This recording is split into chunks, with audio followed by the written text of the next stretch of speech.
Manifest yourself.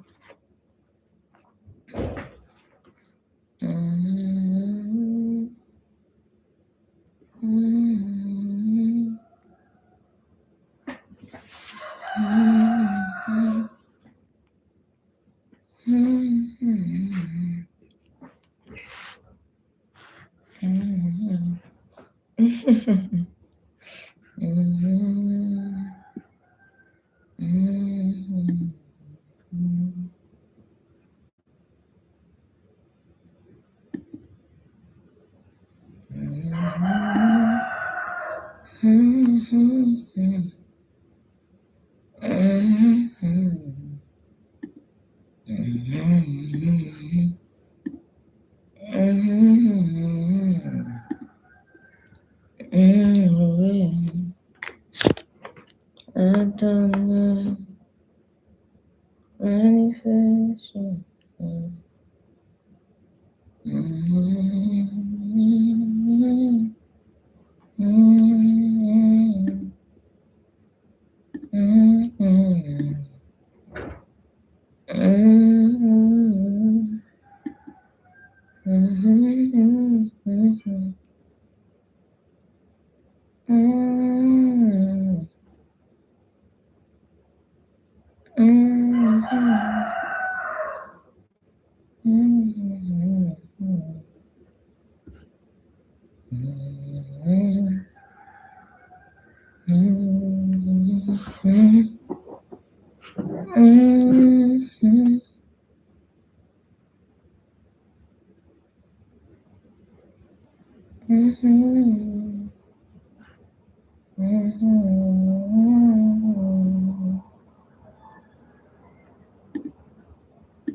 I wanted to play the music. Okay. So it's 3 minutes in, and I'm just gonna start. And I don't know why I'm so, the only way we get like, it's not right. That's how I feel. Okay, but yeah, I'm gonna have to cut that out. I hope I remember to cut that out. Anyways, today I'm here to, good morning. Good morning. How's your day been? How's your day going? Welcome to another what's it called now? Let's say episode. Is it an episode? Just yet another day of encouragement, right? And today I want to talk about going with the flow, right? Going with the flow. And this is such an important topic for me because I know I've said this a lot. Learning to flow with the current. This is something I've talked about a lot, right?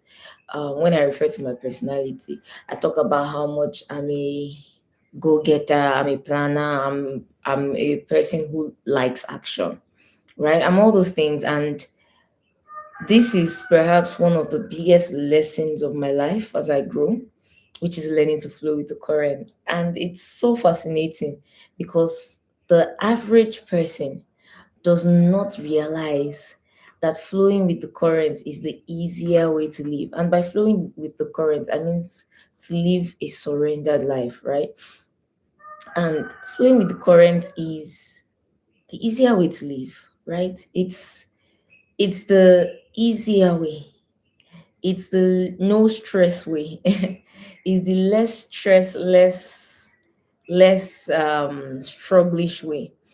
But we live in a world where the teachings, that form the foundation of our lives really center around learning the struggle, learning to hustle, learning to push and fight for what you want. And no, before I even go anywhere into this topic, I'm not here to negate the importance of hard work. I'm not here to, what's the word? I'm not here to um discredit the value of hard work.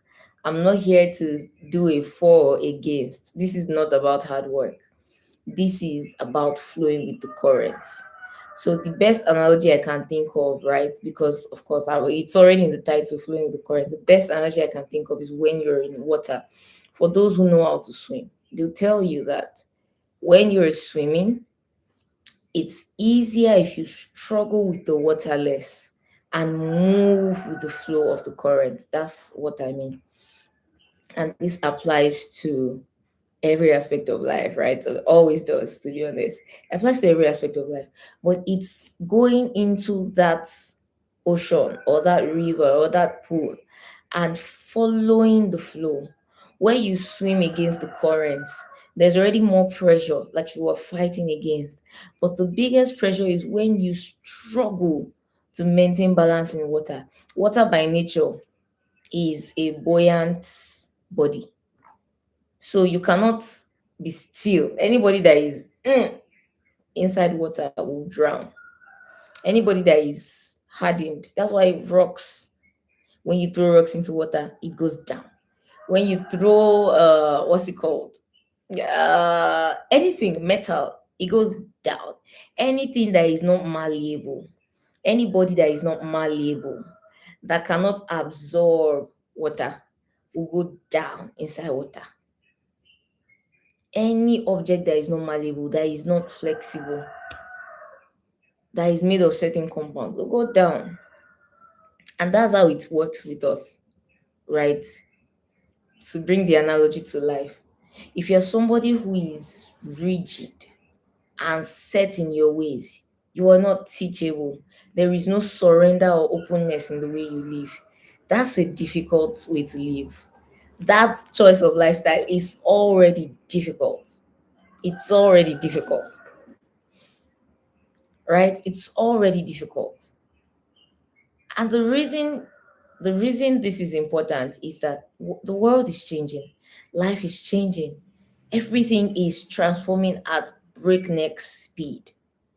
I mean, using my life example, I'm so used to, for instance, I want to do research, spending hours reading, you know, I have in this house right now, I have over 100 books, or maybe even more than that, last I checked anyways. And I'm so used to the idea of reading and finding information myself and researching and then using Google for support. And then you say there's a chat GPT, and all I have to do is ask it for information to give me every reference. That's how much the world is changing. When I was doing my youth service, I went to teach in this school, and in the school, I was trying to explain to them how um experiences. I was teaching English, right? English and literature, I think, or English and social studies. Can't remember clearly now, but I know I was teaching English. And in one of the classes, I was trying to explain to the students how um life now, this get in mind, this place is a very remote area. It's the middle of nowhere, literally a border town. I was sent to a border town. I cried a lot about that, by the way. Different story, but yeah. Moving on. So I'm trying to teach the class. I'm trying to teach about experiences and how certain levels of exposure would change your culture or your regular practices. Now, traditionally, in places like that, people use this stone and grinder to grind pepper, or they use a I don't know what to call it now. It's like a pepper grinding machine that they use commercially. So you take your pepper to the store where, or the house where they have it, they grind it and you pay a fee, right? And there were people that used blenders as well, but there were very few. While I was there, I did not see anybody. I did not know anybody that used the blender. Some people probably had in their houses, or people that moved from more urban cities like me probably had in their houses, but I did not interact with anyone of such. And so I remember telling the students that one of my biggest struggles since moving to this town around cooking is grinding pepper, because I don't know how to use the thing, right? I don't know how to use the thing. And the students, a lot of them were in junior classes, but they were way older. So at the time, I was, I don't know, 24 or 25. And so one, I had a student in my class that was about 18. So she was like the auntie of the class. It was a junior class. That would be like the ninth grade, the eighth grade, eighth and ninth grade. Those are the classes I was teaching now, right? But then it was already secondary school, so we called them GSS, so GSS three. And so she was like, how can a woman not know how to? And she was very disappointed in me. And I was like, oh, but if you live here, if you leave this town, there are chances that wherever you go to, this will be your new practice. And she's like, I can never. And she's so sure, like, she's just like, these are the basics that a woman should know, and we do that sometimes. Just like that girl in my class, we stick to what we know, and we refuse to see a world outside of what we know. We refuse to accept a reality outside of what we know. And that boxes us, it cages us, it puts us, we're stuck, stuck within the confines of our reality. And it even affects how we plan, how we hope. It affects the faith level. It affects how we prospect. It affects everything, because there is already a limit, a stopper in your mind as to how far you can go, what you're allowed to do, what you want to do, how you can move through these currents. And there should not be that. That is something that you must strive daily to eliminate completely, like, in your heart, in your head, eliminate all limits. Look at what's happening, open your eyes and say, I'm gonna be part of this. One way or the other, I'm gonna be a part of this. And if what that entails is my learning more, if what that entails is my reading more, if what that entails is my traveling, I'm gonna open up. I'm going to surrender. And now I'm not referring to adopting habits or cultures, because I spoke about it the other day, where I said that this is not a case of if you can't beat them, join them. This is not what I'm talking about. That's not what applies in this case. That is a different reality, because that's a different situation or a different context.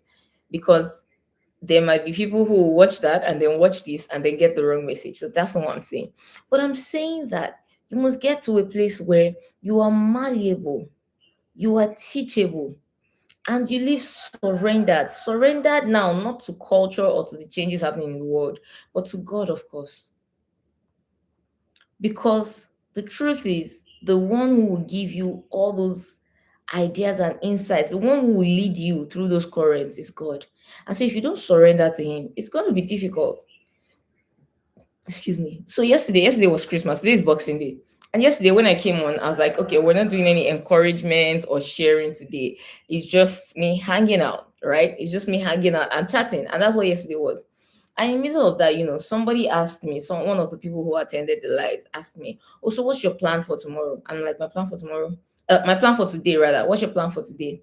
And my plan for today is, I'm going to chill, maybe pray a bit, and then go visit my family and stuff. And somehow, while speaking about that, it led me to talking about how important it is that your spirit must be in a place of constant alertness. Your spirit must be in a place of constant connection. In prayer, we call it brooding. Your spirit must constantly be brooding. You must be in that place where you are listening for God's leading. You are listening for God's insight. You're listening for what God will do or not do for you. You are listening for direction. Because when you try to apply your systems and your values and your metrics to it, you cage the thing. You put it in a box. You put it in a confined space where the things that can happen are already predetermined by you. And the problem with this headspace is that your knowledge of life, or lack of it, whatever, your knowledge of life is limited. Your life experience, even if you're someone who is well traveled, well spoken, well learned, and well everything, your knowledge of it of life at the core is still very limited. So there has to be a place where something greater than you is leading you. There has to be a place where something greater than you is giving you insight. There has to be that place where it is someone or something greater than you that is teaching you.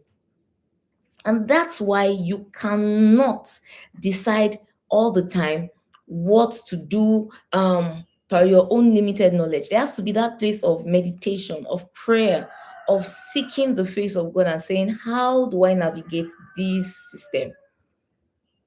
One of the perfect analogies for me when it comes to navigating the currents is my experience. I learned to swim as a full grown adult woman in her 30s.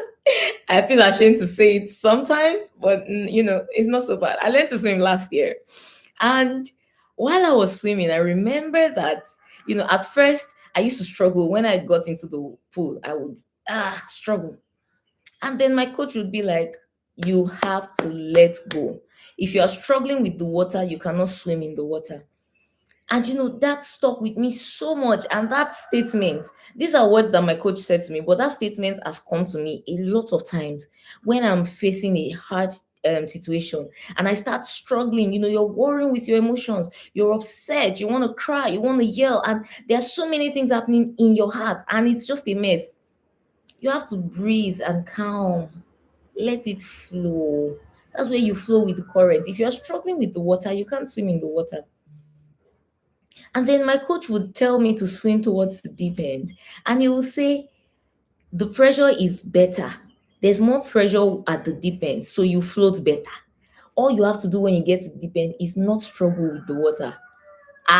And I will be like, okay, he's there, he's speaking to me at the edge of the pool, he's guiding me while I'm learning and struggling with the water. Of course, every time I want to drown, every time I feel like I'm tired or I'm just going slowly into the water and I start saying, he jumps in and helps me. But in the moments while I'm learning, he continually drills it in. Don't struggle with the water, swim with it.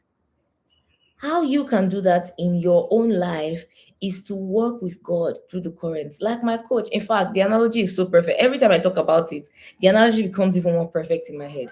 Like my coach's voice was guiding me. Extend your hand. Your weak hand is not moving as much as your right hand.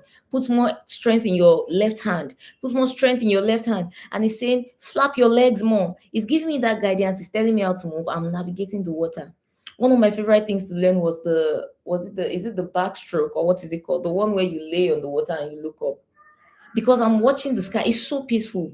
And the whole time I'm learning, I'm hearing my coach's voice. More strength in your arms, flap your legs more. And that guidance, you need that to flow with the currents. In my case, while learning swimming, it was my coach. In your case, it will be the voice of God guiding you if you listen. You cannot struggle the same way you cannot keep struggling inside water unless you will drown. You cannot struggle, you cannot keep living life with a headspace of, I must fight for it, I must get it. You will weary yourself out. You will get very tired and you will not go very far when you do that. You must be able to sit down, be calm, and flow. And the best way to do that is to listen. God, what's happening now? God, where am I going now? God, what am I learning in this season? What's happening to me in this season? A lot of us, like I said, the systems of the world has taught us one thing. You live this way. Good morning, Trix. Really nice to have you here. Really nice to see you here. Yes, swimming is a cool sport, right? And in my case, swimming was a great analogy for life, so to speak. It was a great analogy for life, right?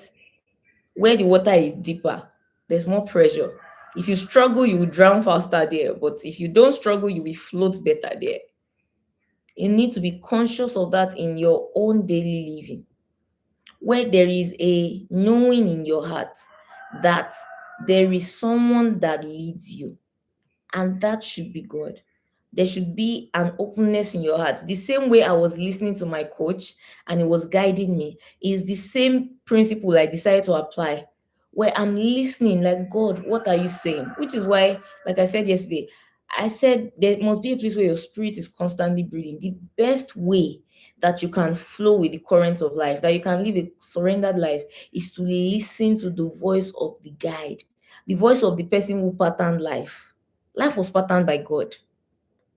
Life was patterned by God. You are seeing it as after today is tomorrow, after tomorrow is next tomorrow. God is seeing it as everything that will ever happen has happened. I'm seeing it like this. So you need to listen for the voice of God as you walk through life, as you move through life. There has to be a place where you are not deciding. There are people that, and it's a beautiful character. I don't know tricks. I don't know where everyone is today. I think there are just two people here today, which is unusual. But then again, it's the festive season, so it's understandable. I'm just glad. I think that at least there will be a replay for anybody to watch later. Since there was one person here, I just decided to start and go ahead since somebody already came, right? And so they'll probably watch the replay, which is not bad. But yeah. Um so there needs to be that consciousness as you move through life. There needs to be that consciousness. There needs to be flow. And the best way you will know whether you are living in that flow is the level of peace that you are moving with. So even when there are struggles, right, you're like, these things are hard. It's shaking me. But there's a place where you be like, I'll be okay. Yes, there are struggles, but it's fine. Yes, there are challenges, but it's fine. Yes, sometimes provision is shaky, but it's fine. Sometimes money is not enough, but it's fine. Sometimes the business is shaky, but it's fine. There will be a place where you will just know, I'm fine. Me, Charlie, like when I was swimming, there was something my coach used to say to me when I was learning to swim, rather. He would always say, you cannot drown. Trust me, I'm here. And every time I want to now think about, it he didn't used to swim with me all the time with my coach. My coach would put me in the water and stand by the edge of the pool. But every time that I've lost my footing or while learning, I just lost my strength, or there was one day I developed muscle pull inside the water and I just started going down. Days like that, nothing happened to me. In seconds, I'm out. In seconds, somebody has entered the water and carried me up. And that's how it is with us and God. So that's not to say that while you are in this current, while you are in this flow, that's not to say that there will not be times when you actually feel like you are drowning. But you can never drown. Is the thing that was ingrained in me most with my coach. I knew it at some point. Even I started saying it. I'll be like, I'm afraid, but I know you are here, so I can't drown. And the same way I could trust my coach, as I fellowshiped with God, I started to learn that that's the same analogy for my journey with God. I cannot drown. I cannot shall drown. I will not shall. There's one psalm that I love. David says in that psalm, he says that you will not let your own man, your holy man, see corruption. Another version says you will not let him see shame. Another version says you will not let him see destruction. The point is, to use Yoruba, if Abdul were here, we say Yoruba father, father. But the point is, kò lè bàjẹ́ fún mi, right? Because I'm living in surrender to the flow. And that's why your spirit must be brooding. There must be a consciousness that there's a journey I'm in, there is a space I'm in, there is a destiny I'm headed towards. What is that? And I need to follow that path. Some of us, one thing that I learned subsequently, much later in life, when I was younger, there were things I wanted to learn when I was gonna start university. And I remember then my father was insistent on me learning something else. It was like study another course. And after the back and forth, I decided to study another course. At that period, I was upset. I was like, I don't see why, right? I don't see why. But the only good thing that I did in that period was that I just obeyed. And that was it. That's what it will feel like. Sometimes you will get instruction, you will hear something, God will lead you in a way that you will feel like, ah, all he does is good. Exactly, tricks. That's it. You will feel like, I don't know why things are like this. But if you are following God, if you are living in that surrender, you are headed in the right place. You're headed in the right place. You will feel very upset about it sometimes, even, but you will realize that you're actually headed in the right place with that surrender. I was very upset at my father. I was very pained. I was very sad, and I studied that course. And he wanted me to study communications. I wanted to study performance. It was like, if you're already good at performance, no need to study it. Go and study a more professional course. And so I studied communications. And that study has informed a huge part of my career. A huge part, a huge part. Now, the same career is about 13 years old, and I can boast, like, oh, yeah, I've been doing this for years. But that started with that obedience. There are things that God will teach us, there are things that God will have us do that we will not agree with. But when we do it, we will then see the results and be grateful that we did it. That is why surrender is important. Like Trick said in comments, all it does is good. I saw a video and the woman was talking about Jesus, and she said that Jesus was not born to be a carpenter, but he was born to a carpentry household. And he spent the first 30 years of his life doing that. There are things he probably learned in carpentry, in woodwork, in that applied to his ministry, that built the character. Yes, it was God as man, but there were things that he learned in that place that built the character, the speech pattern. I mean, if you spend a lot of time just sawing wood, then at some point you will enter into meditation. uh, we have to come to a place where the struggle is less the focus and it's more the flow. So, how do you go from struggle to flow? The first thing is surrender. The second thing is a consciousness of who is leading you. Like I said, I was conscious of my coach. I was super conscious of my coach. I was super, like, I was genuinely conscious of the fact that my coach is there. Anytime I'm swimming, I'll be listening for his voice. If I don't hear his voice, I will shout, "Where are you? Oh, I can't hear you. Oh. Am I doing it right?" He will say, "Yes, continue." Sometimes that's all we need. We need God to be like, "You are on the right path, continue."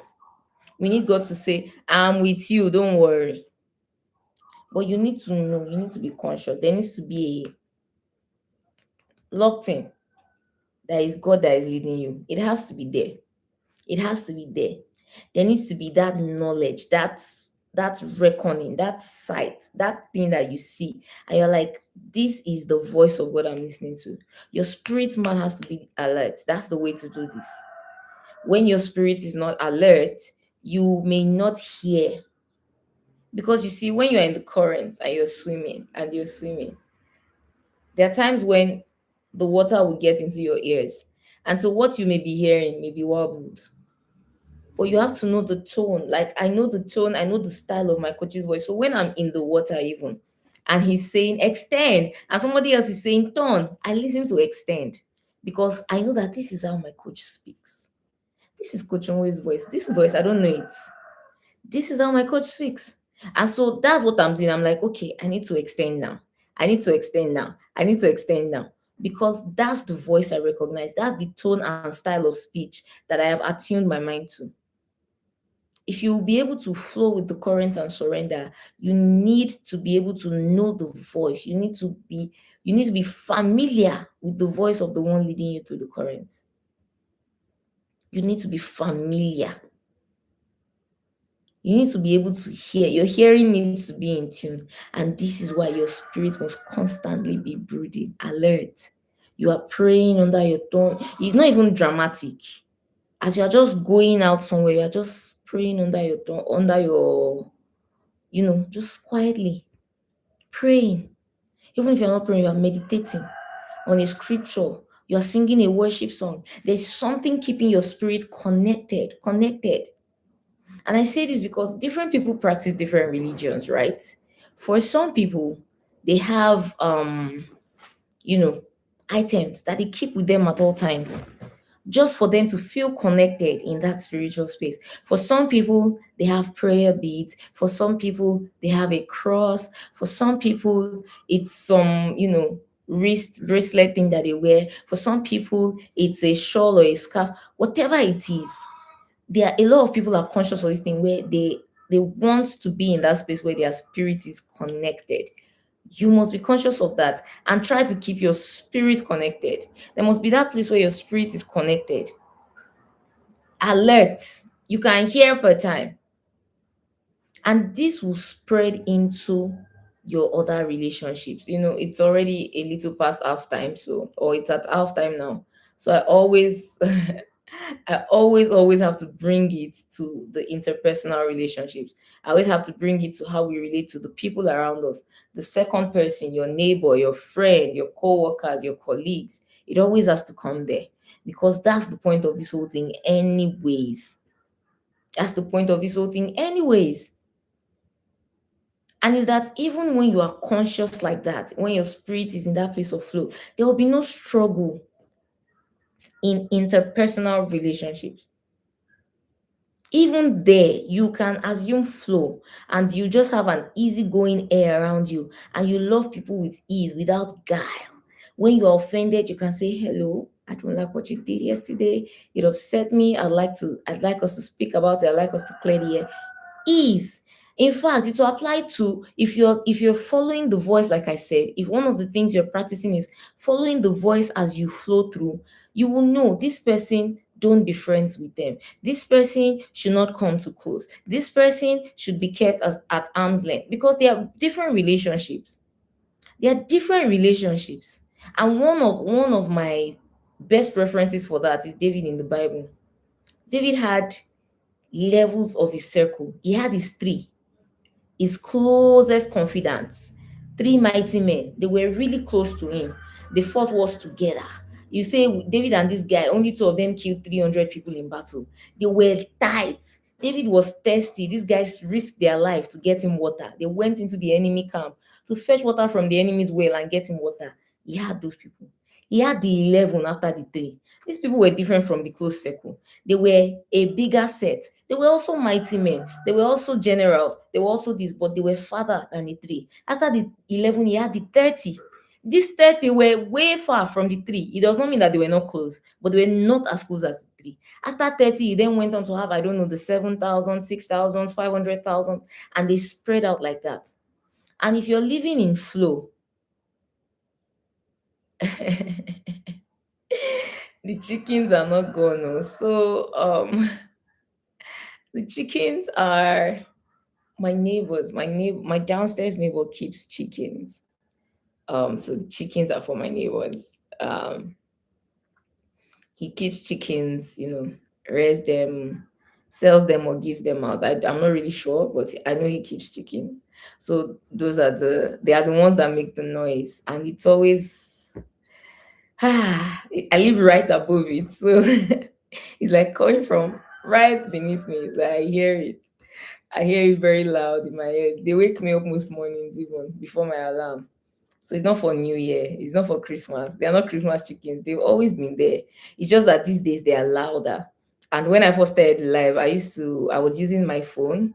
So my earphones used to cancel the noise. But now it's a bit tricky because the sound here picks everything. But yeah, I'll work on that so that it will be less noise in future live streams. Yeah. But to really, I call the chickens my backup singers, because there's no, see, as backup music right there. That's backup music. But yeah, I'll work on it. Soon enough, we'll stop hearing their sound. Um, so to bring it back to what I was saying, is that when you are living in the flow, there's that voice that will be telling you this person should be kept close, this person should be kept far. You will be able to know that this person is a friend that sticks closer than a brother, and this person is an acquaintance that I will do partnership with, and this person is just a business partner, and this person is, You can categorize people. There is no struggle in your relationship. You're not trying to love people that don't love you unnecessarily. You're not trying to enforce a closeness with people that you should not enforce a closeness with. Some of that is what causes struggle. It's what causes friction in our relationships. You like this person, you admire them, but your ways don't really go like that. So that's a from far distance relationship, but you want to be close to them. Even that, when you live surrendered in the flow, you will hear the voice of the coach telling you, nah, that's not a friendship you should pursue. There are lots of times like that. I like somebody, I like their energy, is bright, is this, is that. But it's clear that I know in my heart, I can't, this is not a friendship I can have. It's not a friendship I can have. So when you are conscious of the voice of the coach, it guides your choosing of your friends. You can choose your friends. They are your friends because you were sent to school with that. So that should not always be the case, right? There are friends, for instance, there are friends that we went to school together. Some of them I'm still friends with. In short, my best friend, I met her in school. But there are friends that I went to school with and I know that we've drifted. And so in my spirit, I still love them. But I know in my spirit that we cannot be close. For the way I want to live my life, for the kind of life I want to live, I cannot be close with this person. I I have to guide my heart. I have to guide the kind of conversations I have. There are people you sit with, and when you talk with them, you will feel it that this thing I'm saying, I should not be saying it. This is not the behavior I should be behaving as a pet. You will feel it, your heart will know. In times like that, is if your mind and your heart is surrendered, that you'll be able to carry yourself away from that situation. It's not a big deal. You love chickens. Yeah, no, for me it's a big deal because it's very loud here. So I don't know how loud it is for the people hearing. I watched one of the live replays and I heard it loudly, but I was using a speaker, so I don't know if it's because I was using a speaker.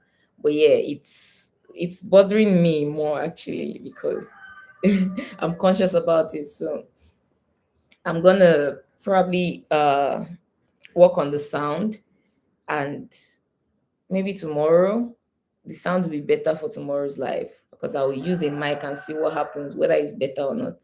I'll check tomorrow. But yeah, but thank you for saying that. It's just I'm just very conscious of it because it's louder here than I guess over there. I think it's louder here. So yeah, to bring back to what I was saying, and one of the biggest reasons, right, why you must flow with the current and live surrendered is that it always works out. So an experience happened to me some months ago. On this day, I needed to go and buy something urgently, right? My house is in a remote area. So it means that if I want to buy things, I have to like proper, like maybe I want to buy food stuff, I have to leave my house and go to the other side, like come out to the main road, then cross to the other side. And so that day it was raining. I don't have a car, so of course I'll have to go out. And time was going, I had a meeting, everything was jam-packed.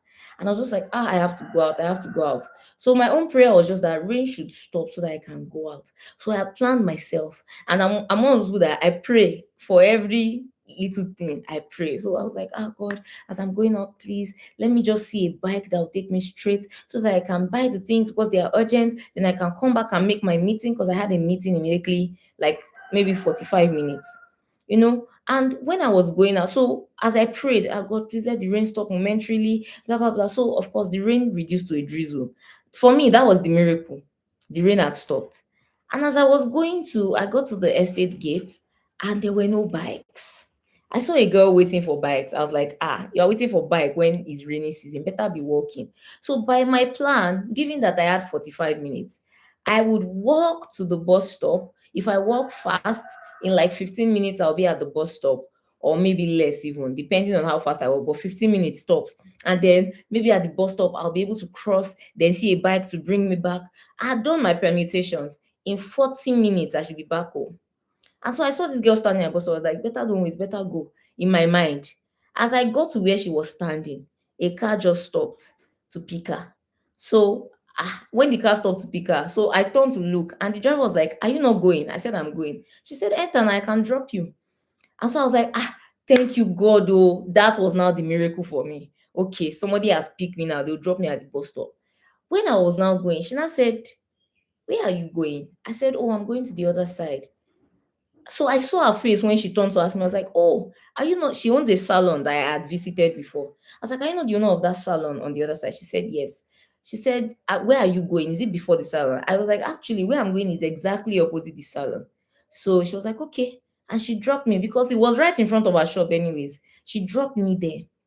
And she dropped me there. I did what I had to do, very fast. Immediately I finished, I came out. There was a bike. He was parking there to clean his bike or something. And so I just said, "Bike, I'm going to the other side." And he carried me. I got back home in less than the 20 minutes, half the time. In less than half the time I had planned. I got home in that 15 minutes that I had planned to use and walk. I got home, finished everything, settled down, had my meeting. And that day I was just thinking, God. And what I realized is that our plans can be beautiful, especially people like me that like permutations like this. Our plans can be beautiful. Our plans can be sound even. Because my plan was solid. I will get what I need to get. I will come back. I will have my meeting. My plan was solid. But whatever we can imagine, the height of it, God is already ahead of it. That scripture tells us that as your thoughts are, as the heavens are far from the earth, so are my ways far from yours, and my thoughts far from yours. You can never imagine where God is taking you completely. You can get a hint, you can have an idea, but you can never imagine the relationships in your life. There are friendships that I made 10 years ago that are now speaking. People that will just be saying, what's up for the past 10 years is now that is now yielding fruit. You can never fully foresee what God is doing to you. Yaladura. Friends are to be chosen and place them on the real current level. Yes. Say Yaladura, please. I'm just a little girl, sir. So we need to be conscious. We need to be conscious. There needs to be a place where every time that you are living, you are not struggling. You're not trying to align it. You're not using your training. You're not using your professional knowledge. Another beautiful thing that I've experienced when I was finishing my NYSC, right? I remember I was praying. I had a prayer spot on the roof of the family house that time. So I used to go to the roof of the house to pray. On the rooftop, everybody knew that it was my place. Like, that's Kemi's prayer spot. Kemi. So people didn't even used to go there at some point. They just left it for me. And it was so beautiful, right? And I remember I was praying about work, like, God, I'm about to finish service. I need to get a job. I need to get a job. And you know, I didn't even know what I would do because I have many gifts. And so I was like, what will I even do for the work? And God first gave me that clarity on the work I would do, because I've been writing and writing, and it was just like, yes, you continue writing. And so I said, okay, alone share this thing. And then he now said, this your certificate that you've gotten is not what will give you the jobs. You don't need that. And that's my NYSC was almost 10 years ago. From that time till now, every job that I have done has been a referral. That is not something I can plan. I mean, I will put my portfolio together, use English to package it, apply to a job that is perfect for me. In fact, I will work with a portfolio analyst. They will help me build and package the portfolio. We will apply to the job together. I will not get it. Then someone somewhere will say, oh, there's this place I know of. I think you'll be a perfect fit for it. I'll say, do you know them? They'll say, yes. I'll say, okay, I'll apply. They'll say, actually, I told them that you'll be applying. So just apply and go through the process. They did not do mago for me. Oh. They did not say you must. They just say, oh, I've recommended somebody. Every job I've done for almost 10 years now has been by recommendation. It's been someone that knows me telling me there's a job here, apply for it. I know them. Every job, without fail. There's no way I could have planned that. So my point is there has to be a place where you actually allow God lead you. You actually allow yourself to flow. And even when you not get that job and God says it's time to leave the job, you have to leave the job, because the person who gave you a good job can give you a better job. And if he does not give you what you consider a better job, like you said in the comments, Tricks, all that he does is good. So if you go from earning, I don't know, 1 million to earning 200K, all that he does is good. Your focus, the proof that you are surrendered, the proof that you are living in that flow, is to say, Lord, what am I supposed to learn now? What are you teaching me now? What is in this season that I'm missing? What's happening right now that I cannot see? And if you ask that, he will show you. That's the beauty. Like, that's the beauty of this living with surrendering to God thing. Because he knows. It's like when you have a child that listens to you.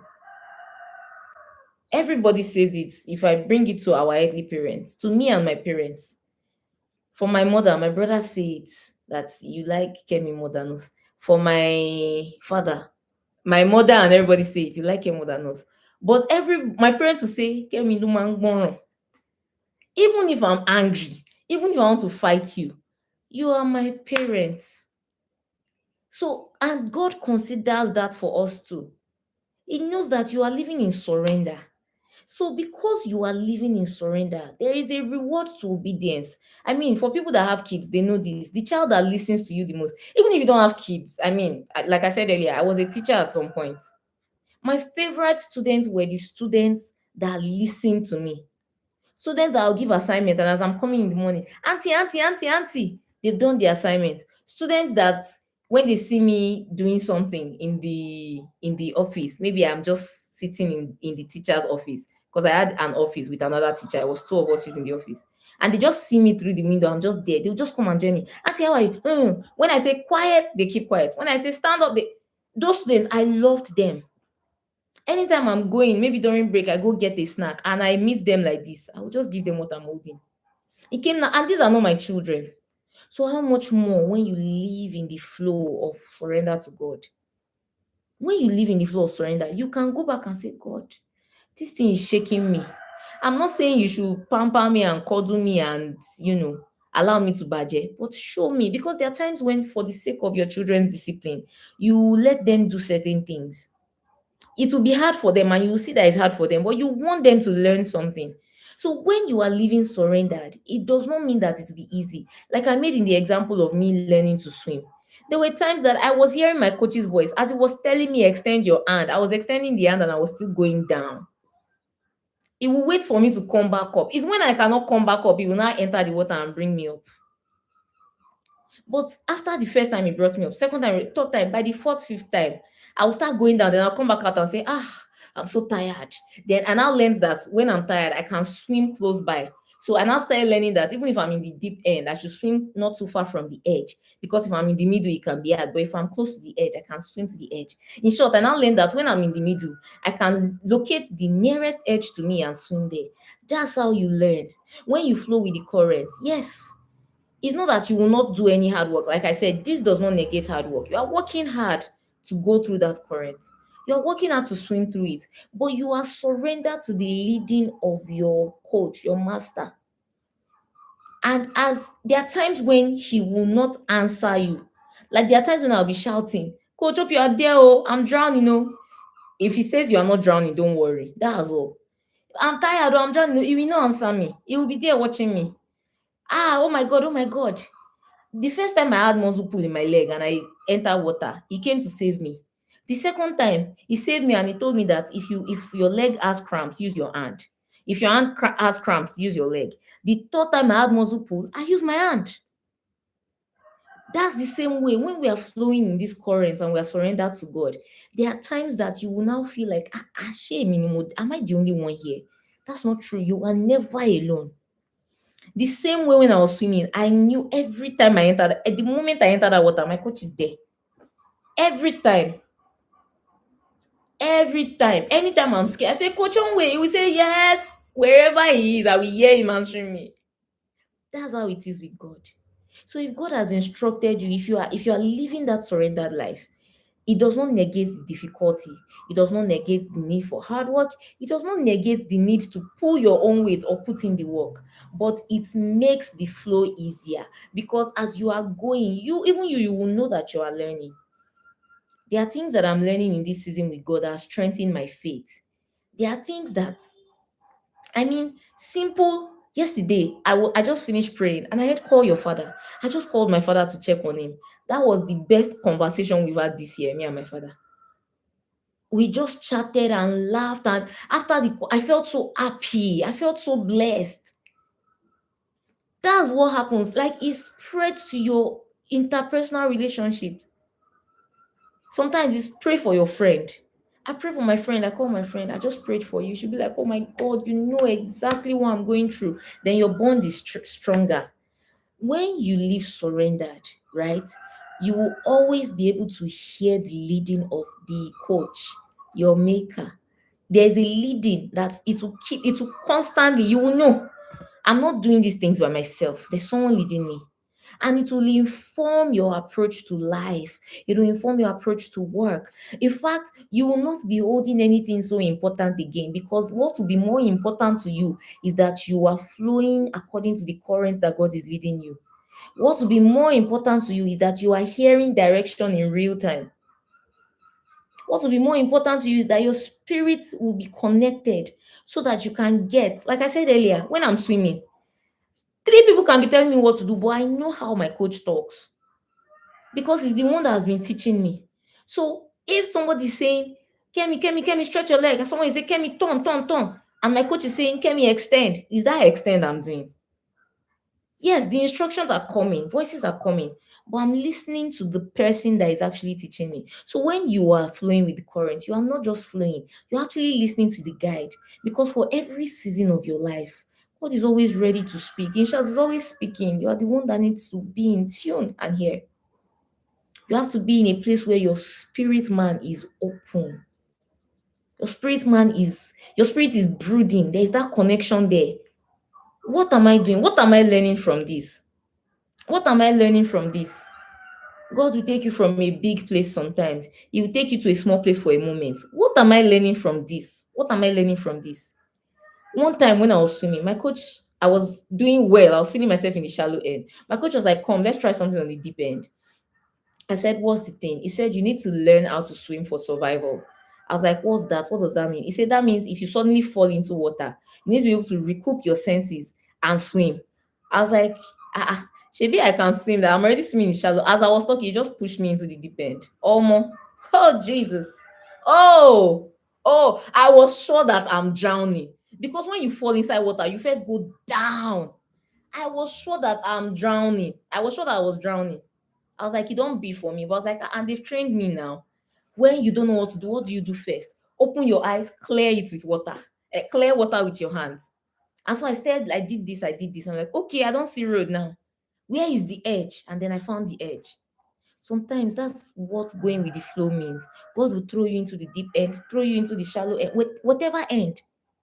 When you get there, you have to find your way, navigate back according to all the things He has been teaching you. And God will continually to teach the person that is surrendered. And you see, the teaching will feel like suffering. Because sometimes I used to get angry with my coach, like, Kilo Day, I'm not trying to compete. It's not Olympics. I just want to be fit and healthy because I have a chubby frame. But then at some point, instead of saying, okay, when people will be plenty at the pool, you say, yeah, let's compete. Let's compete. And it will put me in competition with other people. And I was entering top 3. That's when I realized that I had grown. Let me see. Say, I will conclude this to be a discussion of destiny, submission, and adhering to God. It does not mean you will not still face challenges, but you will be led to the destination. I don't have to say anything again. That's all. That's all. When you are submitted, when you obey, you don't have to know all the answers, but you will be led. Yes, tricks. That's all. That's what I came here to say today. That's all I came here to say today. You like it has finished. It is seriously finished though. I don't have anything more to say. This is all it is. When you submit and when you listen, It's not that it will not be hard, but you will get to the destination. You've summarized it perfectly, Tricks. I couldn't like there is no way, there is no way that I could put it better. You've said it. This is all I've been trying to say for the past almost an hour now. All we need to do is surrender and listen. The rest will work out. All we need to do is to surrender and listen. And I'm so glad. I cannot even say if you got it because you got it. I'm so grateful that you did, especially since we're already at the end of the live, right? It's already 7:30. I'm so grateful that you got what I was trying to say. Thank you so much for just listening and being with me in today's live. I enjoyed sharing this. And my thing again is if you're encouraged, if you learned something, if you got a new insight, or if this was a reminder for you and your spirit man, then I'm blessed, I'm happy, I'm fulfilled. So, thank you so much for listening. Thank you so much for sharing. Thank you so much for chatting with me today, Tricks. I'm so grateful that you just kept the chat going since our resident class noisemaker is not here. Thank you so much for that. I really appreciate that. I appreciate that conversation. Thank you so much. And that's it. That's it for today. Continue to enjoy your holidays. Have a great day. And I do this every day, 6:30 to 7:30 every day except Sundays. And so I'll see you tomorrow. Tomorrow is Saturday, so I'll see you tomorrow morning. Um, yeah, thank you so much. Thank you so much. Have a blessed day. I'm gonna go now to come back and share some more thoughts and encouragements for tomorrow. But yeah, remember, follow God, surrender, listen to his voice, and everything will be fine. And that's all I came to say today. I'll see you tomorrow, 6:30 to 7:30 a.m. Bye.